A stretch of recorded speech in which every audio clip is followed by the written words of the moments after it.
En esta ocasión vamos a presentar un artículo publicado por los miembros del Departamento de SE del UST de Hong Kong. Y el tema de este artículo es un diseño de multiplicador de frecuencia empleando transistores ambipolares de grafeno. Bueno, en este análisis veremos lo que es una introducción en los pequeños antecedentes, los métodos y los resultados presentes, las conclusiones a las que llega el trabajo y por fin una evaluación final del artículo de nuestra perspectiva. En lo que es introducción y antecedentes, vemos que los autores se motivaron ya que lo que es multiplicador de frecuencia se usa muy a menudo en todo lo que es la electrónica, específicamente en lo que es en el campo de la biomedicina y también para instrumentos de medición. Como un pequeño background, nos mencionan que ya existen muchos dispositivos como el amplificador duplicador de frecuencias tipo C, el cual se basa en capacitores e inductancias. El problema de este tipo de dispositivos es que la señal sale con un pequeño retraso o incluso distorsionada respecto a la señal de entrada. Entonces lo que proponen es usar un dispositivo solo a base de 3 transistores de grafeno colocados en serie. Entonces, el método de investigación de este paper está dividido en 4 etapas. La primera de ellas es el análisis del FET de grafeno con una entrada de C. La segunda es el análisis del circuito propuesto en altas frecuencias para determinar sus límites. El siguiente es la comparación de un FET de grafeno con un FET de otro material bipolar, en este caso el de un tubo de carbono. Y por último, comparan el circuito propuesto con un circuito en base de resistencias de carga. Primero tenemos el análisis en DC. Entonces vale la pena empezar explicando por qué un material bipolar es importante para esta investigación. Como vemos acá, un material bipolar no se comporta como otros FETs nobles de materiales conductores regulares, que estarían dopados de forma P o forma N, sino que pueden acelerar ambos tipos de partículas, ya sean electrones u hoyos que realizan la ausencia de electrones. Vemos que mientras el voltaje entre el gate y el source se aleje de este centro, la corriente aumentará en ambos sentidos. Y este centro corresponde exactamente a la mitad del voltaje entre el drain y el source, que corresponde al voltaje de polarización. Y bueno, acá vemos un solo transistor que fue analizado con una señal en DC. Y como vemos, y como es de esperarse, la corriente aumenta mientras el voltaje entre el drain y el source es mayor. Pero además de eso, por las propiedades ambipolares del material, vemos que también la corriente aumenta mientras el voltaje QS se aleje más de este centro, el centro que ya explicamos. Y si fijamos una corriente constante, esto significaría que si variamos VGS, VDS también va a ser mayor. Esto lo podemos aprovechar en un circuito de 3 transistores unidos. Como vemos, este es el circuito propuesto. Vemos que solo se trata de 3 transistores de grafeno colocados en serie, por lo tanto comparten la misma corriente. Y vemos también que el voltaje de gate es común para los 3, el cual es el voltaje de entrada, el cual es la mitad del voltaje VDD, por lo cual empezaría la señal sinusoidal en un 50%. Aquí podemos ver que si el voltaje está en un 0%, es decir, el mínimo del VDOut, tanto el VDA como el VDB estarían en su máximo. Asimismo, cuando se encuentra en la mitad, aquí la diferencia es menor, y cuando ya se encuentra a la salida, o sea, vuelve a ser un mínimo, tanto VDA como VDB también están en su mínimo. Esto se explica mejor aquí, ya que, como vemos, para una mitad de ciclo, vemos que tenemos un Vout de un ciclo completo. Aquí podemos ver que para un periodo de B de entrada, ya tenemos multiplicada la frecuencia por 2. Entonces acá tenemos el circuito final propuesto y hay 3 observaciones que estamos mostrando en pantalla. Entonces, ahora pasamos al análisis de frecuencias altas. Y acá tenemos los resultados de las pruebas. Como vemos, para un voltaje de entrada que tiene frecuencia de 1 GHz, el voltaje de salida es más o menos similar, por lo cual es aceptable. Sin embargo, a partir de 10 GHz, o incluso antes, empezamos a ver distorsiones en la señal que no serían tan adecuadas. Y para 100 GHz ya tenemos una señal completamente distorsionada que no es para nada adecuada. ¿Y qué explica esto? A altas frecuencias, las distorsiones ocurren porque las capacidades parásitas entran en corto.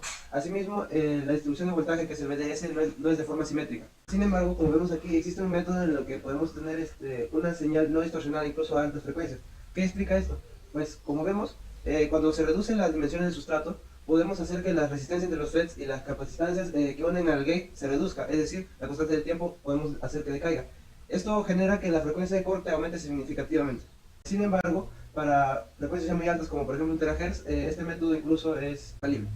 Entonces, por último, vamos a comparar el grafeno con los nanotubos de carbono, que son otros materiales bipolares.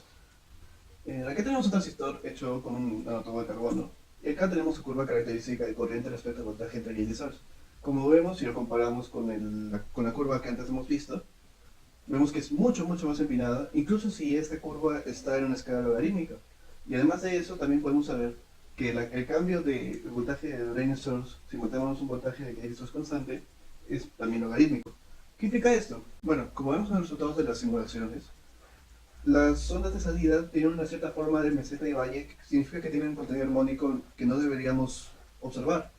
Y esto se debe a que el voltaje de salida es muy sensible al voltaje de polarización. ¿Por qué? Porque incluso si lo cambiamos al más adecuado, que es solamente 0.005 volt más, tendremos una onda que de todas formas no es perfectamente sinusoidal. Y esto significa que para tanto trabajo, para construir material bipolar y construir este circuito, no tenemos una ganancia tan aceptable. A tal punto que, a pesar de que la alta impedancia por la baja corriente, como vemos acá, no compensa tanto el contenido armónico que ganamos. Incluso un rectificador a base de diodos sería más adecuado, puesto que es mucho más práctico y logra tener una frecuencia fundamental que es perfectamente el doble de la de entrada. Ahora veremos una comparación en cuanto al modelo y el uso de resistencia de carga. Como vemos, es el modelo propuesto con la resistencia de carga y vemos que el output tiene una forma que no está distorsionada, es decir, es muy aceptable. Sin embargo, vemos que ya la señal se empieza a distorsionar a frecuencias muy bajas en relación a lo que hemos visto anteriormente. Esto ocurre principalmente porque la resistencia interna del transistor depende bastante de la frecuencia de entrada. Aquí también nos muestra una tabla en donde vemos diferentes casos que se han probado. Y algo curioso que vemos es que muchos se han simulado, pero estos dos se han fabricado. Y vemos que estos que han sido fabricados, la frecuencia de corte es muy baja. Además, ni siquiera llega a igualar los 10 GHz de los tres transistores que es el método inicial con el que se está trabajando. Ya para ir terminando, vemos lo que nos muestran las conclusiones en el trabajo de análisis. En primer lugar, vemos que la hipótesis ha sido demostrada, tanto en alta o baja frecuencia. Asimismo, vemos que el circuito presentado es más simple, ya que consume menor potencia, es decir, es más óptimo para el campo de la electrónica. Y también vemos que los FETs de grafeno, en definitiva, son mucho mejor a los transistores de nanotubos de carbono.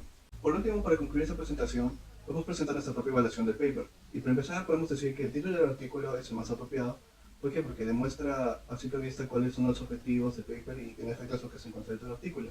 Sin embargo, consideramos que su abstract o su resumen no es el mejor, porque a pesar de que logras explicar el método de forma concisa, no lo hace de forma clara, porque sobresimplifica las aplicaciones físicas y electrónicas detrás de los fenómenos que ocurren en un transistor de grafeno.